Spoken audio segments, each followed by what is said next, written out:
Good morning, everybody. Good morning, Good Lauren. morning, Lawrence. Good morning. Hi, good morning.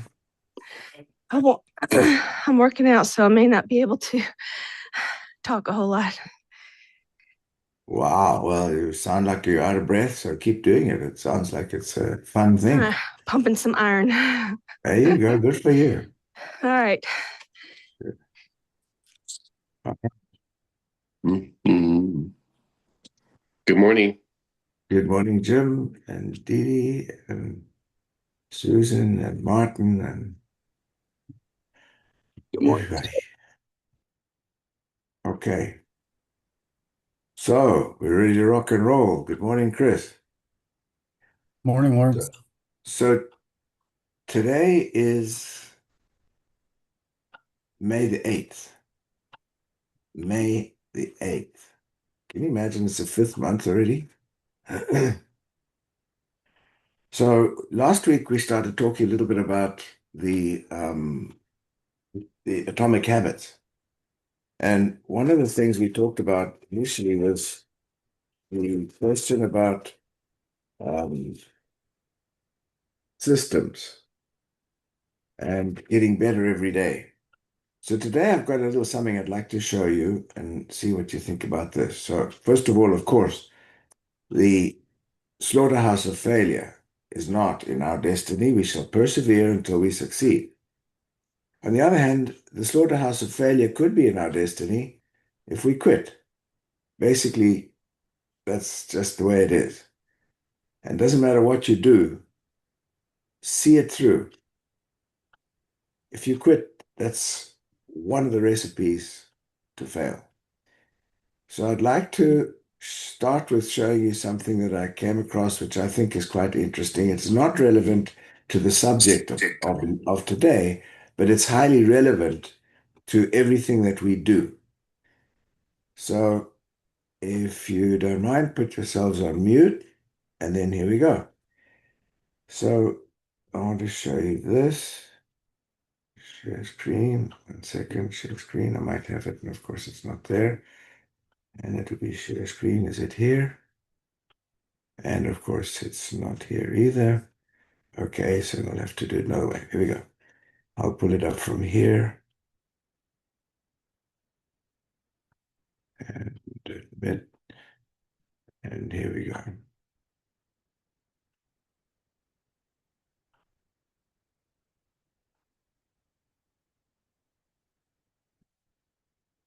You ready to rock and roll? I hope you can hear it.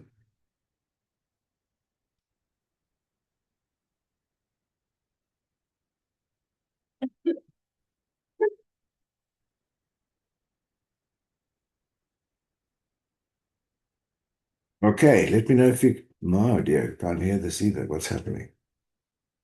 Real data from Okay, that you must achieve to be successful. And let me explain what they would be. And this is not some academic study. This is real data from real situations of real CEOs I've worked with and learned from, because I used to work for guys like Steve Jobs and others in my career. And here's what I learned. There's a concept that he understood that very few people focused on back then in the early 90s of signal to noise ratio. What was so brilliant about Jobs that I tell every CEO now, his vision of signal was the top 3 to 5 things you have to get done in the next 18 hours.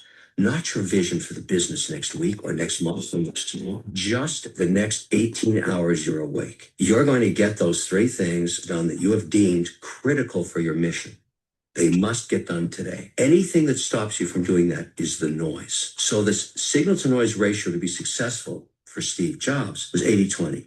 80 signal, 20 noise. And I knew that to be true with him because he would email me at 2:30 in the morning and expect me to get back to him. He was right. And the only other person that I've seen that has a higher ratio than that is Elon Musk. He has no noise. He does not deal with noise. He is 100% signal. The guy is just 60 seconds of every minute, 60 minutes of every hour. The 18 hours he's awake, it's all signal. And look what he's achieved. Now, it's very awkward for him socially because noise is dealing with your family sometimes, or noise is saying hi to a friend, or noise is doom scrolling on, some social media app. that just takes your mind, or maybe playing your guitar. But very few people on earth, if you go back in history, you're going to find out that the geniuses of their time were close to 100% signal. This is a crucial aspect of success. A man or woman that understands the signal noise ratio, that focuses on that, they'll be successful. The ones that can't, that get down to a 50-50 signal noise, they'll fail. It's that simple. There are a couple of things that you must achieve to be successful. And let me explain. Sorry. Okay. So did everybody hear that? Can Yes. everybody? Yes, Yeah, good. we all heard Okay. it. Yes. Who Okay. was that, Lawrence? That's O'Leary, Mr. Oh, Wonderful. yeah. O'Leary. Okay. Mr. Wonderful. He's actually Canadian, and I didn't know he's 71 years old, and he's a billionaire, and he has just purchased 40,000 acres of land in Utah to put up uh, an AI center. 40,000 acres. So anyway, that's who Tom O'Leary is. And the question was about the focus, was about what are we spending our time doing? Hmm. And I confess that I am in the pathetic failure rate of that because my mind wanders all over the place. But it's important that we focus 80-20 on 20% of the noise. Don't let it come into our lives. Focus 80% of the time on what needs to be done in the next now, immediate. In fact, I was listening to another guy and he said, it's not about, what I've got to achieve this week. It's what I've got to achieve this moment. Bring it down. Not what I've got to achieve this month or this semester or this year. Let's start with this moment. So let's start with that. So I want to go back to the atomic habits, if I may. And here I've got a couple of things. The first one is the habit loop. Hmm. So the habit loop. The habit loop is a cue, it's a craving, it's a response, and it's a reward. And the four habits of behavioral change, and there are four habits of behavioral change. So the first thing is in our business and in any business, we've got to make whatever it is attractive. If we can make it attractive, then we have the attention of the person or people we're talking to or talking with. Make it attractive. What is it that we have? Why would they want this? Why would they want to have what we're telling them about? Make it attractive. The second thing is make it easy. If it's a whole convoluted thing, you've got to go in here and plug in there and follow this and sign in there and a lot of complication. That makes it, those are obstacles. Make it easy. Make it satisfying. Make it so that they can be satisfied with what they're doing. And of course, the first thing which I missed was make it obvious. Why would they need this? Why would they want this? So success is about behavior. Change the environment. So when we have habits that we are not, we've got our habits. We all have habits. And some of them are good habits and some of them are not so good. So in order to get to better habits, we've got to attach something else to it. So attach a new habit to an existing one. If I do this, then I will get that, and that will improve what I'm doing. So you kind of bribe yourself with small changes all the time to get better at what we're doing. So then the other thing is immediate versus delayed rewards. I've talked about this so many times. I've always used the Japanese example, but so bad habits feel good now. And Joe Scalia is a person that is very, very focused on these habits of dietary changes and lifestyle choices as far as exercise as example. Bad habit feels good. So have a chocolate before you go to bed. I love the chocolate. That's a bad habit. A good habit will pay off later. If I don't have the chocolate, I won't put on weight. I'm trying to use silly example, but we've got to be able to bridge the gap between a bad habit and a good habit because the good habits feel good. The bad habits feel good. The bad habits feel good. The good habits, takes time to feel good. So one of the things we've got to look at as well is to constantly monitor what we're doing. Real-time biometrics, instant feedback, shorten the gap between action and reward. Because if we look at what we're striving to do, and the reward is going to take some time, we've got to be able to make that bridge between the time that the reward will come and the action we're taking so that it doesn't seem so far off. So here the questions are, these are the 4 steps of the habit loop. Make it obvious, make it attractive, make it easy, make it satisfying. Any questions on that? I'd love your feedback because this is quite heavy stuff to get into. Does anybody have anything that they'd like to add or? You know, Because I, it's interesting. Why is it that bad habits feel so good and good habits don't? I mean, is it because we just don't do the good habits often enough? that's a good question. So let's ask that. Why do bad habits feel good? That's a good question. Maybe go ahead. I think it's mindset. Mhm. I think if you get your mindset correctly for what you're achieving, wanting to achieve, that you can literally put in your mind that something that is a bad habit really doesn't feel good because it's going contradictive to what you've said in your mind. There you go. Yeah. I like that. Yeah. The thing is, you've got to determine, first of all, what is a good habit and what's a bad habit. So eating a chocolate before going to bed is a bad habit. Not necessarily. Peanut gallery here. Peanut gallery. Busted. If Yeah, it's a there we go. dark chocolate, it's probably okay. There we go. Okay, so we bend the rules. But the point I'm trying to make is on what we're doing, we've got to find the way to ourselves have fun with the good habits. We've got to have satisfaction with what we're doing. We've got to love what we do. And and I've got so many things that to talk about on this subject where if you do something that feels good and it's a bad habit, and rightly so, as you just said, Jim, is the mindset, this is a bad habit, don't do it. I don't think I want to do that.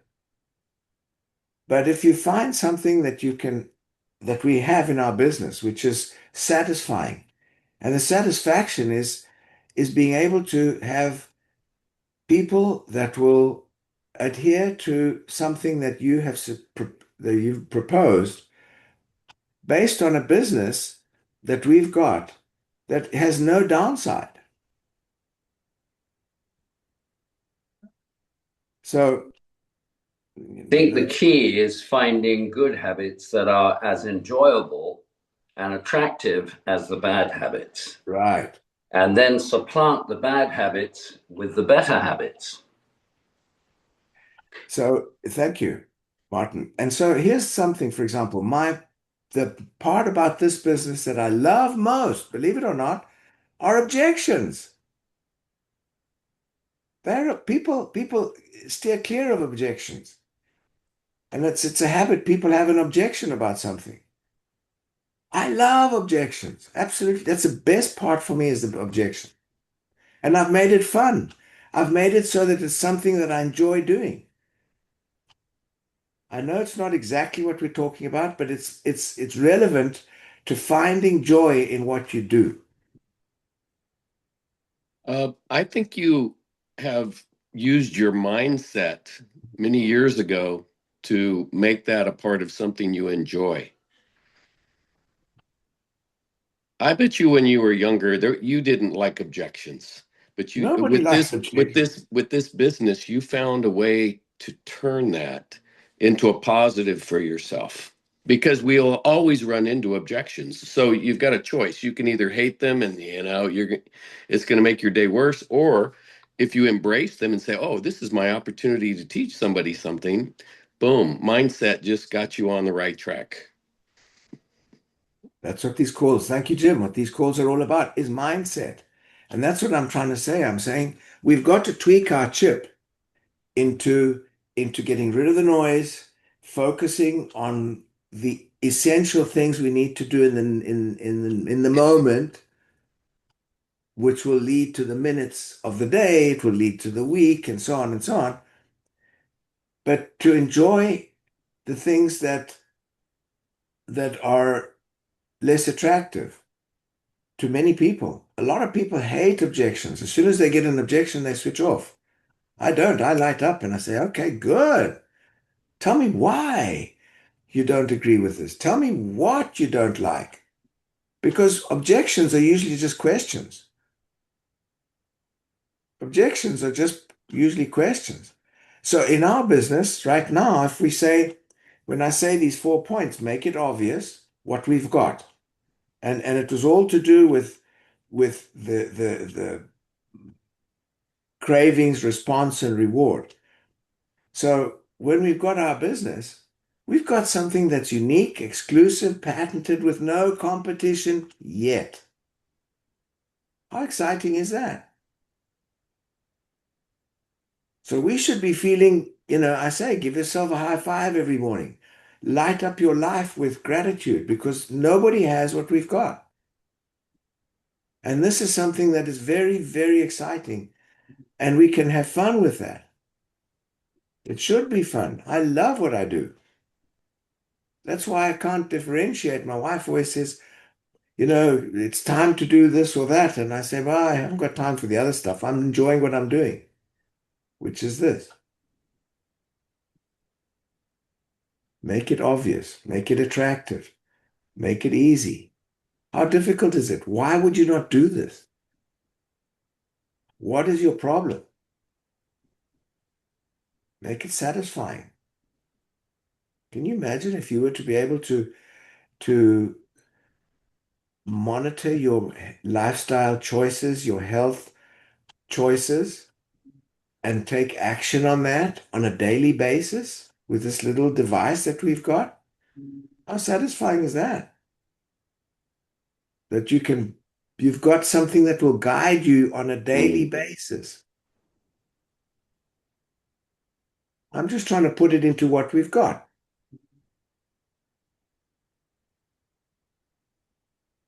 Immediate versus delayed rewards. Our rewards come at the end of each day. We've got to take stock of what we've done. And we always talk about, would I hire myself? Would I fire myself?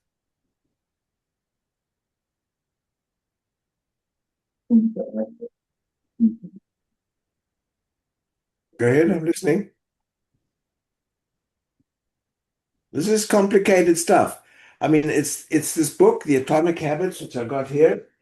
And so, if we look into mindset, mindset is not just something simple. It's a huge thing. It's the basis of everything we do, how we do it. Mindset is, in my opinion, the base of everything. Because if you haven't got the right mindset, you won't have the right outset. the mindset is the beginning. It's the first step. And the first step is to start looking at all of these things and saying, well, how am I doing things? I hope I'm not confusing everybody because this is deep stuff to look at. So On I think gamifying is our tasks which are difficult can bring around a sense of, well, a dopamine, right? That gives you that pleasure. That's what you talk about, sugar and things. It gives you a temporary dopamine rush. And then, too much sugar obviously is a severe issue. This all comes back. I don't know, Lawrence, you know the book. Many others may not, but Outwitting the Devil, Napoleon Hill, right? He talked about the same thing that Mr. Wonderful did, except he called it drifting. When your mind is not focused on the tasks that are going to move you forward, then you're drifting, you're wasting time. But the trick is if we can gamify these tasks daily, hourly, and that makes it fun and gets a dopamine rush when you accomplish them. I think that's key.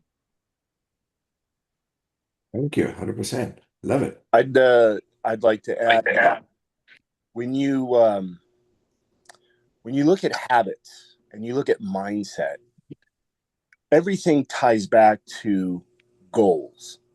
If I want to get in shape, I have to have the good habits. If I don't, then and I don't even think about it, then your day just goes as it is. You'll pick up that candy bar. You won't exercise. You won't do certain things. So habits are formed based off of goals you want to accomplish, which then the mindset is, what do I got to accomplish? Goes back to the signaling is, what do I need to do to accomplish those? So if you don't have a goal, then the habits are useless because you're just drifting. So if we want to become a brand rep, okay, that's our goal. What are the habits necessary to do to achieve that? Then you focus on, what do I need to do today to accomplish those shorter tasks to accomplish the bigger goal. Your short-term actions multiplied by time equals your long-term accomplishments. And I think we get sidetracked and we get disturbed, or we lose focus when we're looking at a greater picture and we can't zero in on, what do I need to do today to get better? And then any bad habit is this taking me further away from my goal or towards my goal? Is the chocolate that I eat, maybe it's good for my heart, maybe it's good for cardiovascular, maybe it's good for some other things that, scientists say it is, but is it a piece or is it a candy bar? So I think when we focus, everything goes back to goals. And you have to, well, what I feel is everything you want in life is on the other side of things you do not want to do. 100%. Everything. You want to get in shape? We'll get up at 5:30. Oh, I don't got time during the day. We'll get up earlier. Sleep shorter, sleep faster, right? I need to be brand rep. I need to do the things you need to do that. Are you attending all the calls? It's just like the healthcare forum is I have the mindset is, if I don't have anybody going, that's exactly why I need to go. If I'm bringing somebody, that's exactly why I need to go. I'm not making enough money. That's why I exactly need to go. I don't have enough money to attend. That's exactly why I need to go. So it's a mindset. And if you don't have goals and the right mindset to achieve something, right? And it ties into your whole talk today, from the signaling to the habits and everything else, is set a goal, have long-term goals, have short-term goals, have daily goals, and just stack wins. You got to stack wins. And the first win is get up and make your bed. That's a win, right? Say something nice to somebody early in the morning. That's a win. Now you're already on a winning streak, right? And you just stack wins. Things don't always go everybody's way. We all know that. That's just life. But be more of a fountain than you are a drain on people. If you could be more of a fountain, people like to be around you. Goes exactly what you said, Lawrence. Make it enjoyable, make it pleasant, you know, and it's just going to be what it's going to be. But try and put forth the effort, and it goes back to goals, habits, and you get what you get. You know, everybody knows we're sitting in a spot right now where we know we want to be, and we know where we want to go. We already know what to do. We just battle ourselves on and give ourselves excuses on why we're not there. We already know what exactly to do. Just listen to Nathan Ricks. He'll tell you. Listen to Dr. Stephen Moore. Listen to Scott Bennett. He'll tell you. Listen to Michael Cook. He'll tell you. They're already there. They know what to do. It's just, are you going to do it? So it comes down to everybody has their time. Everybody has their gear. Everybody has their motivation. It's just find your why and then ask what. What do I need to do once you find your why? So sorry for rambling. No, Kelly, thank you very much. In fact, what you said at the very end was what I was going to just comment on. Thank you. Everything 100%. And I was going to say, but in order to find the goal, we've got to see, why do I want that goal?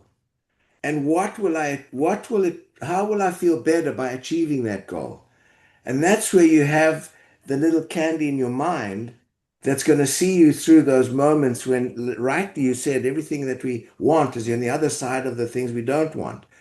So if we know our why do I want to become a brand rep? Why am I in this business? What is it that I want? And if you can find something that will give you the satisfaction of, oh, if I become a brand rep, I can actually increase my income. And then from there, I can get the next one.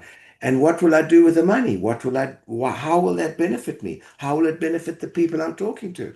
How will it benefit anybody that's in my surroundings? So 100%, Kelly, I loved it. And the first thing is, again, to why, and tie the why to something pleasant, because it's going to be unpleasant if you don't. Life is full of things that are obstacles, but we got to find something that will minimize the size of that obstacle, and that is the size of the reward. That if we can make the reward bigger than the obstacle eventually doesn't even, we don't care about that. We don't see it. We look at the reward, make the reward bigger. And the reward is what? Got 10 million, no, 3 million, 10 million scanners, I think. Was it 10 million in the next 3 years? I think that's what the plan is. 10 million prisms in the next 3 years. Seriously? How many are you going to have? How many am I going to have? How many is our team going to have? How are we going to get there? Can you imagine the satisfaction of going somewhere and finding somebody that you don't even know, and they're going to come up to you and say, I've got this little device. And you can say, oh, wow, that's really interesting. And who did you get this from? And it happens to be someone in your team. Wow. That's where the satisfaction comes. The pain is going to come when somebody comes and offers you the device, and it's somebody that is not in your team. And that was offered this by somebody who's also not in your team. So you say, where the hell was I? Why have I been slacking? The reward, the emotion, the positive side.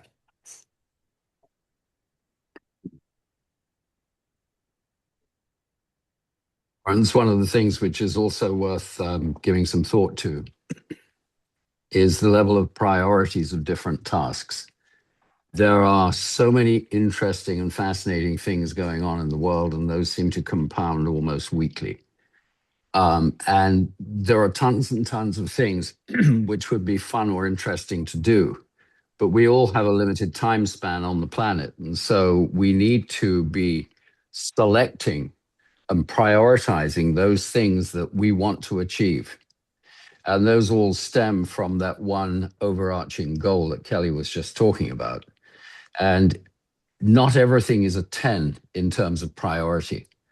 And in order to achieve the things you want to achieve, basically you've got to select those few things that are absolutely critical to your mission. And everything else is those are signal, the rest is noise. So thank you, Martin. Actually, something very relevant about this as well. I'm writing about something that is the subject's depression. And there are a lot of people that are more and more depressed, older people and younger people. I'm not going to go into details of it right now, but just to give you an example, we are bombarded with information.